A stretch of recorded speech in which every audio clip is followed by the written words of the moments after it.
So, let me tell you about this place that I had to go check out back in 1993. It's been with me ever since then, and I've not really had the chance to share it with many people. The whole situation surrounding the place was pretty wild, and to be honest, when I think back on it, well, it still freaks me out. First, you need to understand the area. This place was in a rural part of the Midwest, far from the busyness of the city and everyone and everything. It was surrounded in a very rural community. Lots of pastures, farming, ranching, and deep forests. You could drive for miles sometimes without seeing a single house. In fact, many of the folks living there were farmers. Many of them hunted or chose to live a quiet life away from it all. It was also peaceful, for the most part, and there was a sense of isolation. Now, on this particular day in '93, when it all started, we got a call from a concerned neighbor. She hadn't seen or heard from this guy living in a house down the road in quite some time, which was odd because they were pretty close, coming from her. The woman just had this gut feeling that something wasn't quite right. So, our department sent me out to do a welfare check. When I pulled up on the property, the first thing I noticed was just how run down the place was. I'm talking broken windows, an overgrown yard, peeling paint, trash building up. It was pretty clear to me that whoever had lived there didn't care too much about maintaining its appearance. Now, I knocked on the door several times, but there was no answer. I called out his name, but it didn't do me any good either. Now, following protocol, I couldn't just barge in there. I had to have a legitimate reason to enter. After circling the property to make sure that there was nothing bad, I spotted that one of the back doors was ajar. That was my in. Now, the air inside was pretty musty and damp, and at this point, I assumed that nobody had been living here. The entire scene was eerie. There were papers, bottles, and junk scattered all over the place. It was pretty evident that the man who had lived here at one point had some hoarding issues. But still, I found no sign of him or foul play. I began to make my way through the house, checking each and every room for anything. Now, I stumbled upon a door that led down to the lower level. And let me tell you this, I have never felt an atmosphere shift like that before or since. The air was heavy and cold, and it just felt wrong. I knew I had to check it out, though. So, I cautiously made my way down these old, creaky stairs. Now, at the bottom was a small room. It was a large table crammed with books, papers, and, get this, a bunch of old wax candles. Most of them already burned. It kind of reminded me of some sort of ritual setup of some kind. Now, I'm not superstitious, but I couldn't help but feel there was something dark going on in that room. Then, I found him, the guy who had lived there. He was slumped against the wall, eyes wide open, staring into nothingness. The weirdest thing, though, was the smell, or rather, the lack of it. There was no sign of decay, even though it seemed like he'd been there for a while. His body was ice cold, but in some freaky turn of events, there was no obvious signs of what had happened to him. After calling for backup and getting the area taped off, we had the opportunity to dig a little deeper. Once we went through the books and papers, we realized what we were looking at. Some sort of occult stuff. This guy, as it turned out, had been dabbling in things he shouldn't have been. Now, I might not be a believer in the supernatural, but I can't deny what I and others had experienced down in that room.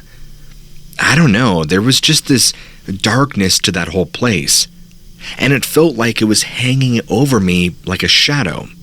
I won't forget that. I'm glad I didn't have to go back immediately. As they continued to dig more and more into the situation, things would grow and get more strange. More items and documents would be uncovered, and the deeper the rabbit hole seemed to go. They found journals filled with scribblings and ramblings of a madman, things about summoning rituals and going to see his strange aunt a couple states away, things that didn't make sense. Then he would write about contacting spirits, and then in the next paragraph, ramble on about something else entirely that wasn't even related. Then he talked about making deals with, the words he used were dark entities. Now it seemed like the work of a delusional man who might have just had a few screws loose in his head.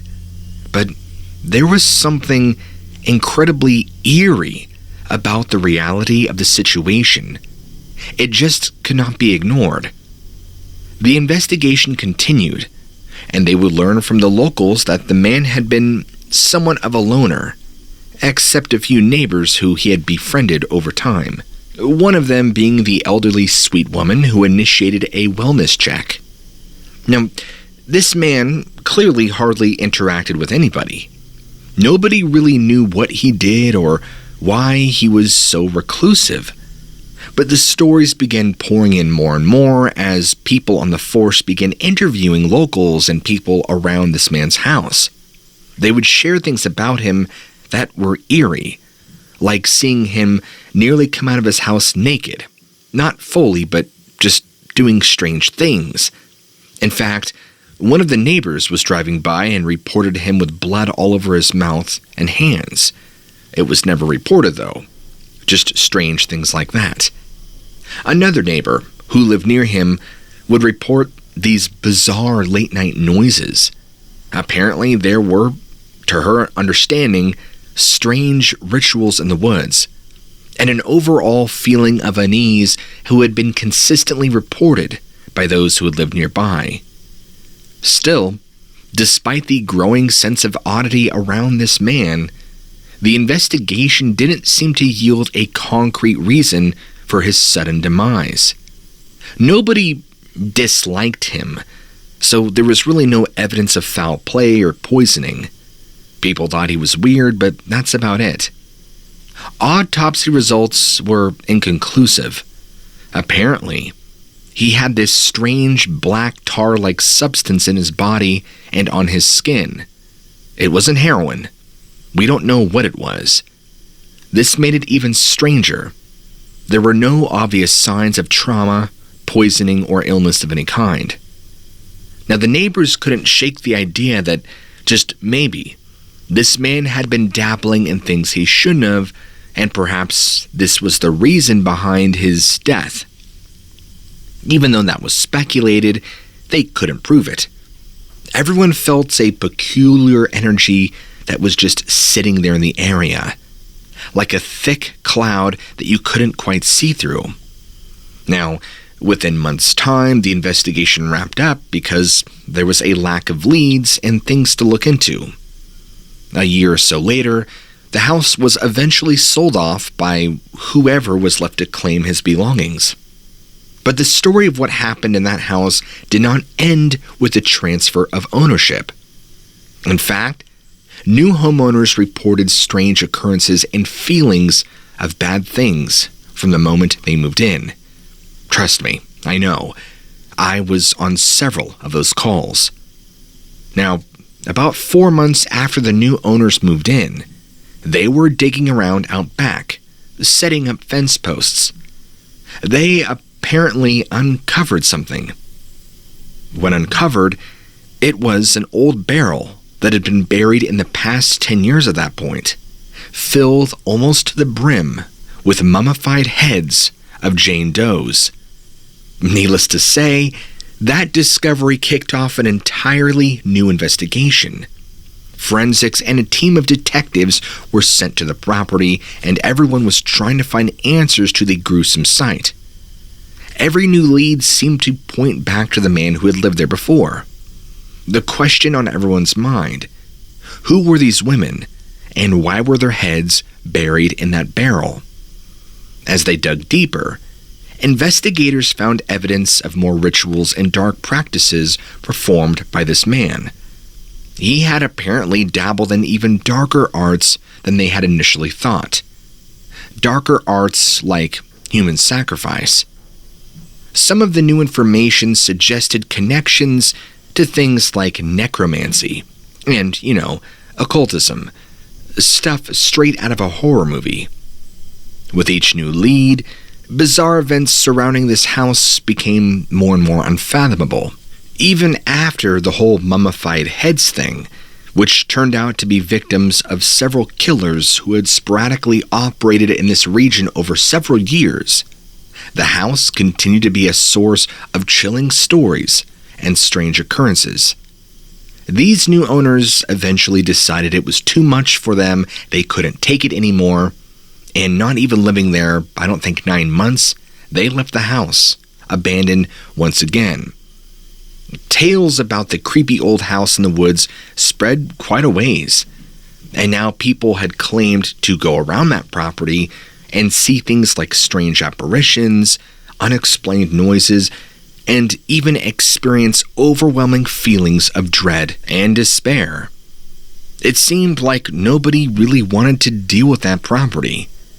I can remember it pretty vividly, cycling through at least 3 different real estate companies.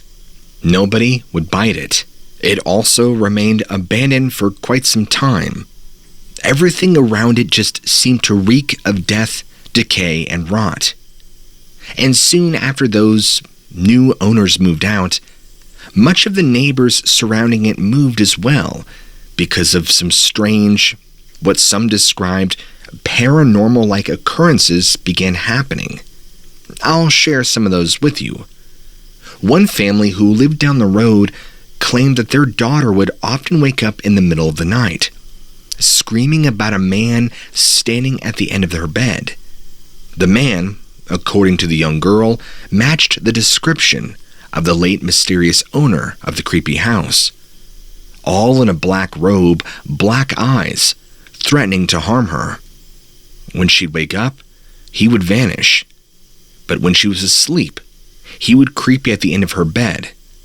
Sounds like a typical scary story, right? Well, it happened so frequently, and of course, right after he had died, that the parents speculated it might just be trauma from knowing someone who died, but she didn't think so. Another neighbor had a very strange experience with their dog. They let their dog out one night. It ran off, barking frantically in the direction of the house. When the dog returned, it was covered in thick, nasty black mud and was bleeding from several gashes on its body. The poor dog seemed to have crossed paths with something it shouldn't have. These gouges, by the way, were pretty deep, and we only have coyotes in the area. Have no idea what happened. One couple had decided to go for a walk near the abandoned house, out of sheer curiosity. I guess they were onlookers, looking for more information on the property. Before they did, though, they began to feel a sense of overwhelming dread, and they would hear what sounded like whispers, calling them and beckoning them closer. It wasn't something they could quite discern as normal, and they ran and fled, thoroughly spooked. Another was a local group of teenagers, apparently looking for a thrilling experience or victims of a dare gone wrong. They had tried to break in and spend the night in the house, bringing in flashlights and blankets, thinking they would do just fine. Every single one of them were terrified out of their minds. They all reported things like doors slamming shut, objects flying across the room, and voices all throughout, inside and out the house. They swore to never go around that place again. Many of them shuddered at the thought of it. One neighbor in particular, who had stayed the longest, lived right behind the property, and he kept calling and would constantly report screaming sounds he couldn't identify. He wouldn't say it sounded like a woman or a man, but a noise or a sound he couldn't understand, like a dying animal. His chickens would frequently either go missing or turn up dead without a cause. There was something seriously wrong, even more considering that all these things started really amping up in frequency as soon as that man died. Now, this particular neighbor, let's refer to him as Mr. Thompson, had been living there for far longer than the other man had. He refused to move. He was a rather stubborn old man, even despite the bizarre happenings.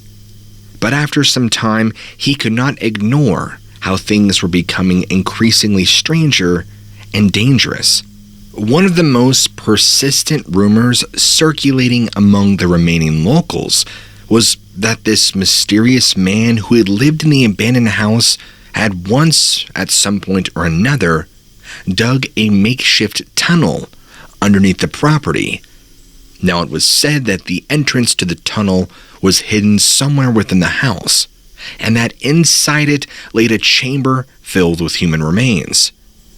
Apparently, this was started and speculated by Mr. Thompson, because he apparently claimed to have found it himself. Others spoke about this being the part where he did his dark rituals and would murder his victims. Of course, the existence of this tunnel had never really been confirmed, but the number of people who had experienced strange events around the property made it hard to dismiss the possibility. After several investigations, you would think it would have been found, but maybe not. But Mr. Thompson was adamant about reporting hearing what he claimed were strange digging noises through the woods at night, only fueling the rumor even further. Now, apparently, his claim is that on one evening, Mr. Thompson decided enough was enough and noticed that his chickens had vanished again. He couldn't ignore any eerie screaming sounds any longer, and even though he was filled with dread, he made up his mind to explore around the house himself, determined to find this supposed tunnel. So, he grabbed himself a flashlight and a crowbar and had apparently broken and entered the house in search of the rumored tunnel. Now, his claim is that he had searched through the house for hours, pushing aside dusty furniture and even examining the drywall. Now, eventually, he claims he came across a hidden door concealed within the floorboards of a smaller room upstairs. Mr. Thompson lifted the door, revealing a dark tunnel that led deep underground. I should also clarify that when I say upstairs, I mean on the first floor, not from the basement level. Gathering up all of his courage, he apparently descended into the darkness, where he climbed and crawled for almost what felt like hours, and he reached a small chamber that was apparently filled with bones, and what he described was decayed remnants of rotting animal bodies. Now, the reality of this gruesome sight eventually hit him even harder, because when the investigation was launched, those were one of the things they looked for, and guess what? It was never found. So it's more than possible he was just off his rocker and rambling. Within about 12 months' time of the newer owners moving out, so roughly 2.5 to 3 years after this mysterious man had died, it was just decided that they were going to demolish the house and condemn the property. It was deemed too hazardous due to its connections to criminal activity and the overall unsettling atmosphere. Now, as I tell you this, I have no idea whatever became of the property. I'm pretty sure it was never purchased, and it was just left to the woods and the wilderness to grow thick with foliage and other flora and fauna. But sometimes I think back and wonder, what would have happened? I didn't retire to the mid-2000s, and while I've had some strange things happen to me, nothing beats that That was easily by far the most disturbing, crazy situation you could ever be in. In fact, it was almost perfect for a movie. I mean, you had it all. Someone dying under mysterious circumstances, a haunted property, dabbling in the occults. I mean, it was all there. Unfortunately, I'm not a good writer or a storyteller, so it's going to be up to you to bring this one to light. If you do decide to read it, I thoroughly hope your audience enjoys this one. Thank you for reading. I want to preface this by saying that in my career as an officer, I've seen some odd things. It's just the nature of the job, I suppose. But there's one incident specifically that stands out from the rest. And even now, I'm not entirely sure what happened or what it is that I saw. It happened right around the time I was getting ready to retire. And even I'll admit, it shook me to my core and defied everything I thought that was normal. It was a warm summer night, perfect for cruising. I was out, just going down the old dusty black roads that led through some of the more rural communities of our town. The shift had been unusually quiet. There was only a few minor disturbances, but nothing too out of the ordinary. That all changed when I got a call from the dispatcher telling me that supposedly a local rancher was reporting frequent UFO sightings and he needed an officer there now. This instantly intrigued me. I wasn't one to even buy into that kind of nonsense, but I couldn't help but just feel drawn to this. I'd always believed that people claiming to see UFOs were just mistaking either strange weather phenomena or even military aircraft of some kind. I figured the call would be a great way to wrap up my night. But little did I know just how wrong I was. I made the way out there probably about 12 minutes from my current location, and as I approached, I could see the owner outside frantically waving his arms and pointing at the sky. I pulled up, got out of my cruiser, and I was immediately struck by just how quiet it was around us. The rancher led me around the back of his house, pointing to a spot in the sky. All I could see was the moon and a few stars. I already wasn't believing anything he was trying to sell me. Now, just as I was about to tell him it was likely a mistaken sighting, something happens. Off in the distance, him and I both see what looks like a group of lights swirling and hovering around, but moving erratically, changing hues from green to blue to red. But way up in the sky, it's almost kind of like they were blinking in and out of existence. Now, normally, the rational side of me would have tried to chalk this up to a plane or a helicopter or maybe some sort of light reflection or anomaly. Except that what we were seeing defied any rational explanation for any of those things. It was moving far too fast, and it was just so out of place. And in no ways have I ever seen aircraft that could possibly move like this. I'll never forget when my heart started pounding and I watched these lights zip around and move in slightly altering formations. They seemed completely unaffected by gravity or our realm of physics.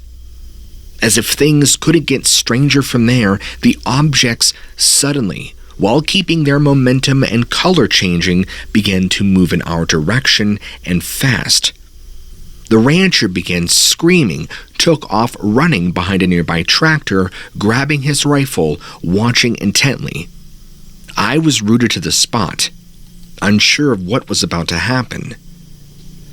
And nearly instantly, they disappeared. With a second or two later, they would blink back in, much the same way something would glitch in and out. Kind of reminded me of the movie The Matrix, actually. But now that it was much closer, I could see that these lights were actually what I would assume to be crafts of some kind. I could make out, not very well, but at the distance I was at, these dark, almost cylindrical-like shapes beneath these lights, but not much else. If it was a craft, there was no propulsion system or exhaust, at least that was visible. These lights continued to stay there, rotating quicker and quicker, before they shot up really high in the sky and completely blinked out of existence. The rancher and I were left standing there, bewildered beyond your imagination. Neither of us could comprehend what had just happened. While my rational mind tries to continuously come up with explanations for what happened that night, deep down, I feel like I've been changed, that I know the truth. I simply saw something that defies all logic and understanding. Something that, for better or worse, shook my world and forced me to confront the unknown. Now, I've kept this story mostly to myself over the years, unsure of how people would react. But as time goes on, you get braver. And I've realized that sometimes there are mysteries that will never be solved. Maybe they were never meant to be solved. All I know is that I don't think we're alone. At least, not as much as we think. The incident I'm about to tell you about occurred in eastern Texas. I had very recently become a police officer. I guess you could say I was pretty green. And on the particular night in question, it was around midnight. It was spring. I remember probably sometime around May, if my memory serves me correctly. It was wet, and it had been raining. And the road in which I was driving on is quite curvy and bumpy. Lots of bends, lots of twists and turns, with thick foliage and trees surrounding the road on both sides. I was driving slow and cautiously because there are a lot of deer that run through the area. Now, right about before it started, I had just come around a very sharp bend in the road, going quick, then to slow, and then to quick as I entered another straight.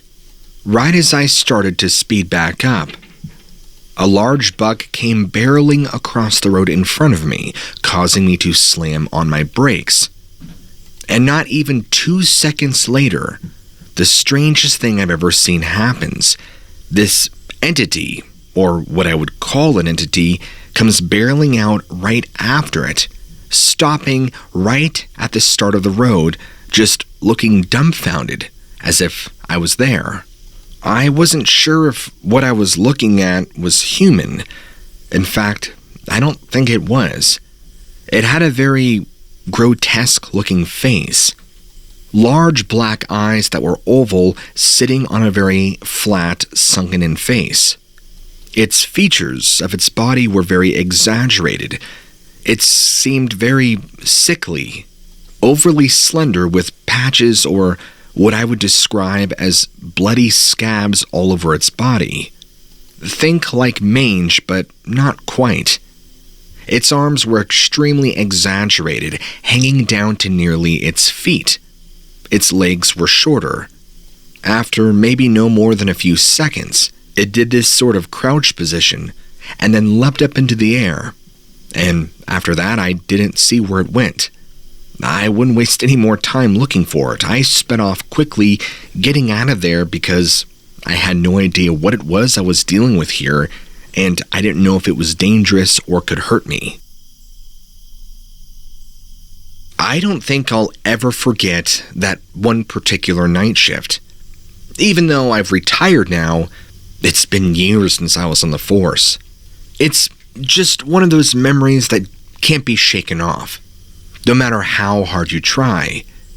I guess I'll always wonder what really happened that night, and whether it was merely my tired, overworked brain just playing tricks on me, or something far worse.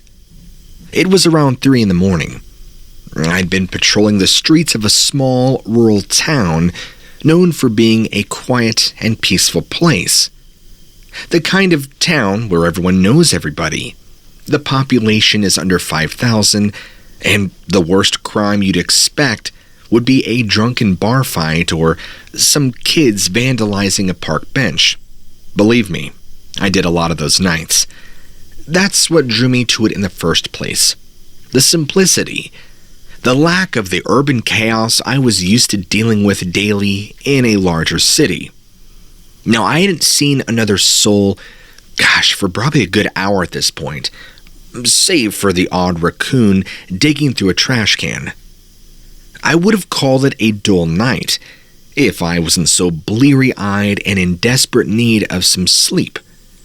As I drove down the streets, my mind seemed to be a bit of a daze. I focused on the lull of the engine and the steady rhythm of the tires on the pavement, a sort of reassurance that everything was just as it should be. That was until I turned a corner and saw him standing there. A man in the middle of the street, just under the dim glow of a flickering streetlight.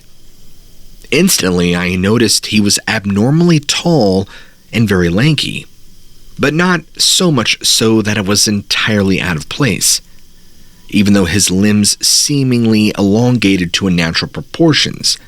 I figured it was either A, a trick of the light, or B, the suit he was wearing, which was also confusing for him to be wearing that at this time of night. So I pull up near him, rolled down my window to get a better look. I could feel my instincts kicking in, and I was sensing something just wasn't quite right here. The man didn't move or acknowledge me in any way. "Hey, buddy, you need some help?" I asked, trying to sound as friendly and non-threatening as possible. It's pretty late to be wandering the streets out here. No response. He just stood there, his head tilted at a strange angle as if he was in a trance, looking at something. I was squinting, trying to make out his features, but something about his face felt off. It just seemed blurry or distorted, like my eyes refused to focus on it. I sighed, thinking the guy was probably just wasted or high, and at this point, I was tired. I didn't want to deal with it. "All right, pal, I'm going to need you to step out on the road and head home. You're making me nervous." Again, nothing. He didn't even flinch. Frustration and concern now brewing in me, I decided to step out of my car, ready to throw this guy off the road and call it a night. But as I approached him, something strange began to happen. From beneath my feet, this low rumbling sound immediately seemed to emanate from everywhere, filling the air around both of us. If you were to close your eyes, it would sound like you're in the middle of a construction site. The air instantly grew heavy, and an icy feeling blasted my entire body. The man, or at least I assume he was a man, finally moved. His head snapped upward in a jerky, unnatural motion, his face no longer blurry. But for the first time, I saw that it was far from human. Two black, soulless orbs stared back at me, and a twisted, inhuman grin seemed to stretch too wide to be possible. That was enough. I booked it back to my car, heart pounding out of my chest, slamming my foot down on the gas. I took off, never daring to look back. I spent the rest of the night in a silence. What I saw that night, I can't really explain. Perhaps it was a mixture of fatigue and an overactive imagination. Although I've never had any issues seeing things like this in my life. Perhaps it really was some evil supernatural entity, a manifestation of the darkness that sometimes lurks just beneath the surface of our seemingly simple lives. I'm not sure I'll ever truly know, but I can guarantee that I'll never forget that thing's face. I worked as a deputy sheriff years back. Had one evening where I got called out to a small abandoned warehouse right near the edge of town, actually on the outskirts of Pittsfield, Massachusetts. Now let me tell you, Pittsfield has always been a place I enjoy, but this night did change my perspective. It was around 8 p.m., or slightly thereafter, when the call came in. A few people had seen some odd activity going on around, so naturally I figured it was trespassers or even troublemakers up to no good. No biggie. By the book stuff. I got in my car, drove over to the place, expecting just some drunk teenagers, if that. As I rolled up, I parked my car, shined my light around. Everything seemed alright. No signs of trouble or break-in. The warehouse looked pretty rough though.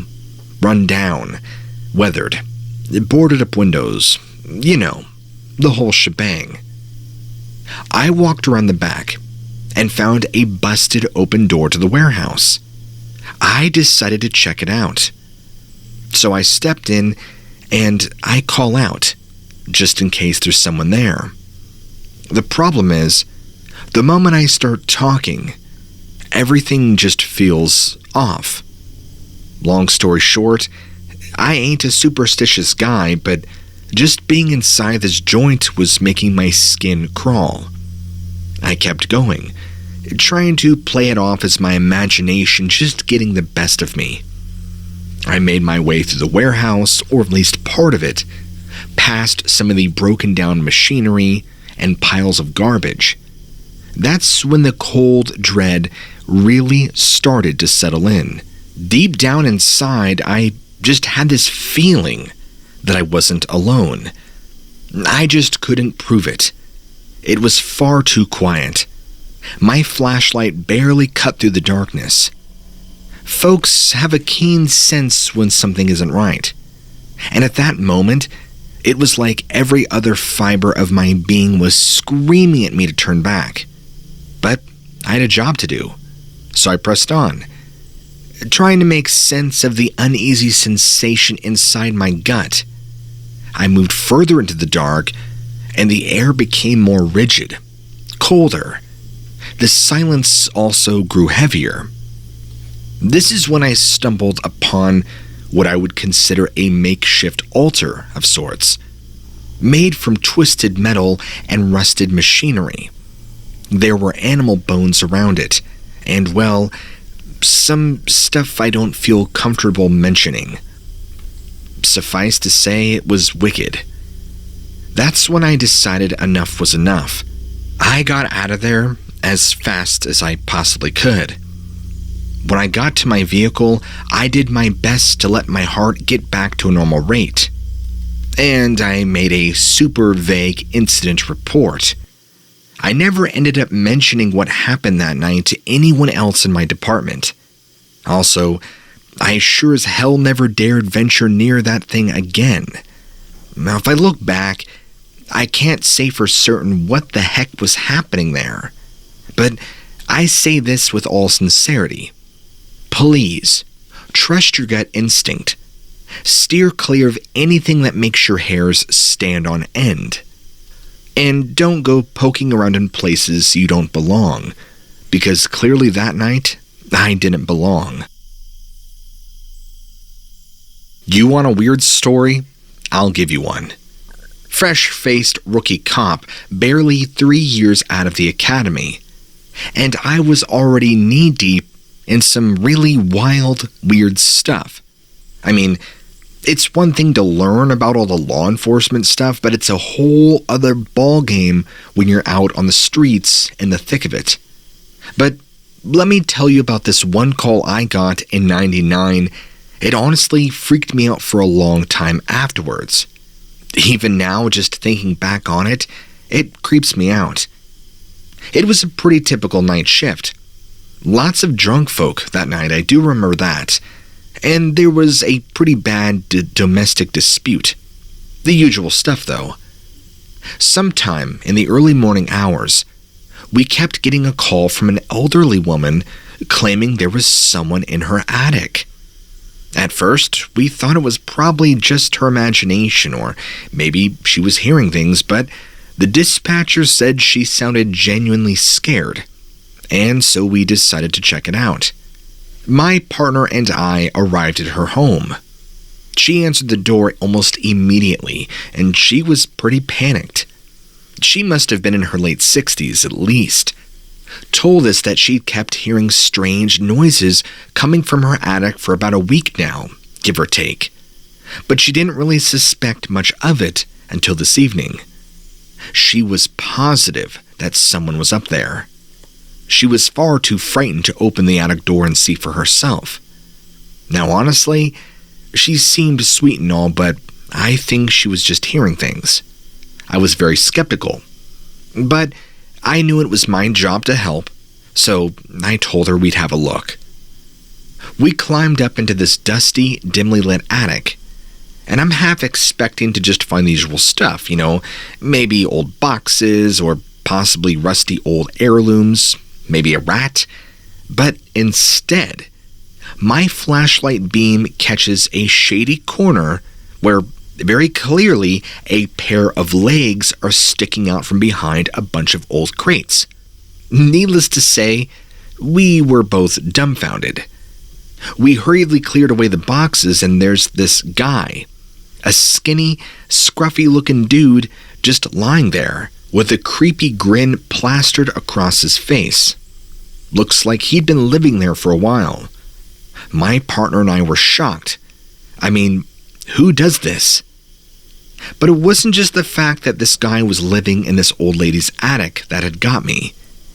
It was what he said when we started questioning him. Straight-faced, he told us that days ago, he'd been sent there by Jeffrey.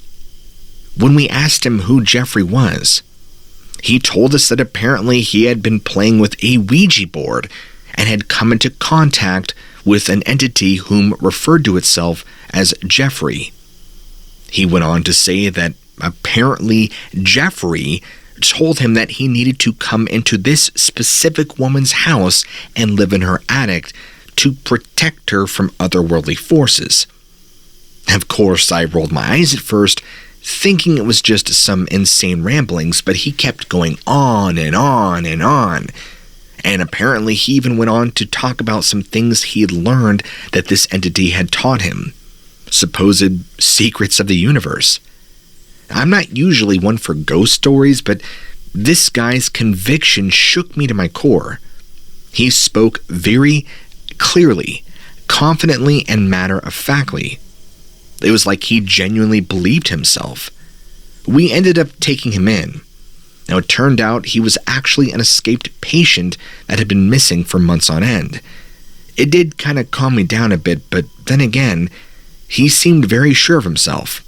That alone was eerie. So that was really the end of that call, and it stayed with me for a while, just because it kind of blurred the lines between reality and something else. I've always been fairly down-to-earth, see it to believe it sort of guy. But after that night, I've tried to remain a little more open-minded. What's even scarier is thinking about how long that guy was going to be living up there, just watching this poor woman, and thinking about how many other people have similar squatters hiding in the shadows, all because of this guy's twisted beliefs, or whatever was in his head. I started my career as an officer in 2005, fresh-faced and eager to make a difference in my own community. In fact, one of the first calls that I ever responded to was a routine noise complaint in a small, innocuous neighborhood just on the outskirts of town. When I arrived, I found an extremely distraught woman pointing towards the woods behind her home. It seemed like a standard disturbance issue at first, but there was something strange about the woman's sheer terror and desperation. This only prompted me to investigate even further.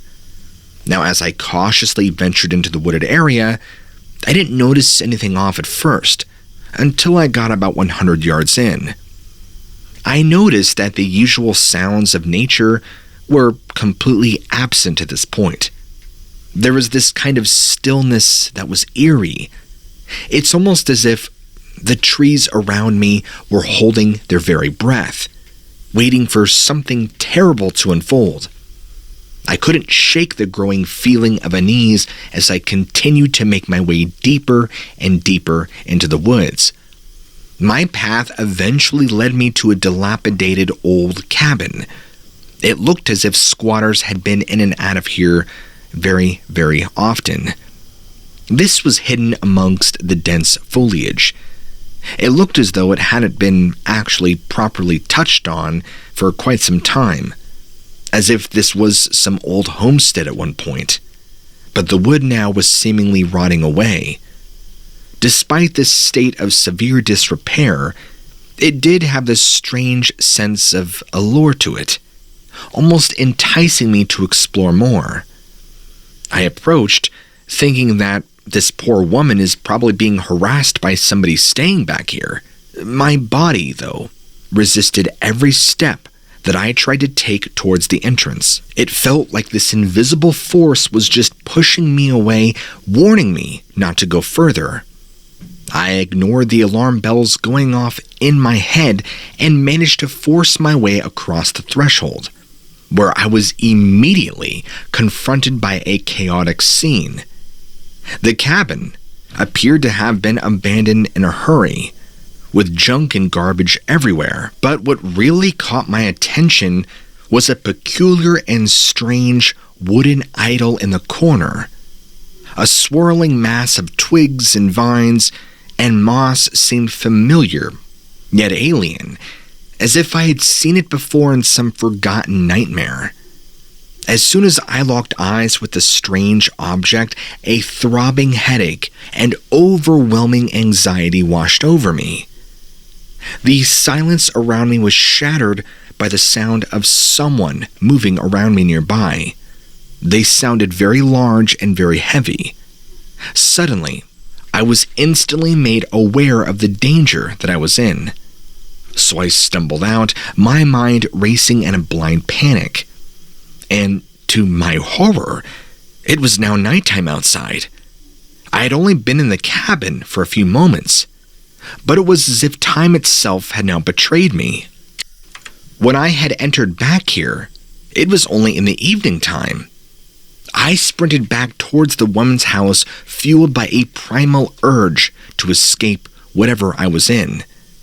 When I made it back, she had asked me if I was okay because, to my astonishment, she claimed that I had been gone for over 5 hours. I reassured her that everything was fine and that I had simply gotten turned around, although I couldn't bring myself to tell her what I'd really seen. I advised her to avoid venturing into the woods. After that encounter, I secretly resolved to never return back to that section of the neighborhood. My inability to explain or even comprehend what I had witnessed or experienced left me shaken. Over time, I tried to share my experience, hoping someone might understand or maybe validate my lingering fear. But my words always seemed to catch in my throat, escape me entirely. And to this day, I cannot fully grasp or even articulate the events that transpired during my time. But I'm certain of one thing.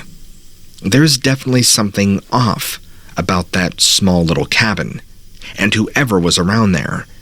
It just felt wrong, like I wasn't supposed to be there, and I have no way to account for the missing time that happened. I used to be an officer in the early 2000s, stationed in a small suburb. We were your typical tight-knit community. It seemed then that things were peaceful, simpler times. I had a good partner on the force, named Tony, someone I've actually known since right out of high school. He was a great cop and an even better friend. One warm summer evening, we got a call about a disturbance in a usually peaceful neighborhood. The caller, a very concerned neighbor, mentioned strange noises coming from the house next door. She said it sounded like someone was screaming, but she couldn't actually see anything.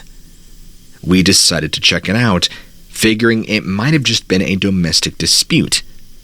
When we arrived, we found the house at the end of a cul-de-sac.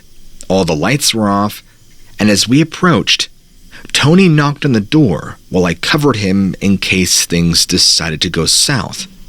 No answer. We tried calling out to them, but still no response. And then we heard it, an almost inhuman groan coming from inside the home. It wasn't loud or particularly dramatic, but it was enough to make our hair stand on end. We knew right then something was very, very wrong. We decided to gain entry to the house, concerned there may be some kind of emergency. As soon as we stepped in, we were hit with that all too familiar smell. Something that was kind of earthy, mixed with the coppery scent of blood. We followed the noise as we swept through the house, guns drawn, feeling increasingly uneasy with every passing second. Now keep in mind this house was abandoned. Not trashed, but nobody had been living in it for quite some time, and it had been locked up, except the front door. We came upon a locked room in the basement, the source of the groaning. We shouted out a warning, but again no response. Left with no other choice, we busted the door open, and we both, Tony and I, saw something we'll never forget. The room was dimly lit, and in the middle of it was a person, chained to the floor. Except something had happened to this person. They didn't look normal. I can't even describe it. Their limbs were long and gangly, their body contorted like tree branches, and their face in an expression of pure agony. Tony and I were stunned, unable to process what we were seeing. Our training kicked in, though, and we called for backup and medical assistance. It took a while for paramedics to get there, but they did their best to stabilize this thing, for lack of a better term. It wasn't a human. I don't know what it was, but it looked human. Once they had it secure, not only did crime scene investigators swarm the house, but a mysterious black van pulled up with 4 men in suits that reminded me of Secret Service escort all of us off the premise, saying that they were there to handle the situation. Tony and I were questioned for at least 4 hours about what we saw. We had no explanation. It was beyond anything we'd ever encountered. In the end, our department was demanded to hush about the whole thing, so we called it an isolated incident. We were also informed to not discuss it with anyone, especially outside. We didn't. But sometimes, during late-night coffee breaks, Tony and I would share a knowing look and acknowledge that we had seen something beyond our understanding. Years went by and life went on. Tony eventually got promoted and we drifted apart. And we never did exactly find out who or what was going on in that house. One thing's for sure, our world is filled with strange, unexplained things. And I firmly believe there is no amount of training or protocol that could prepare anyone for what we experienced that night.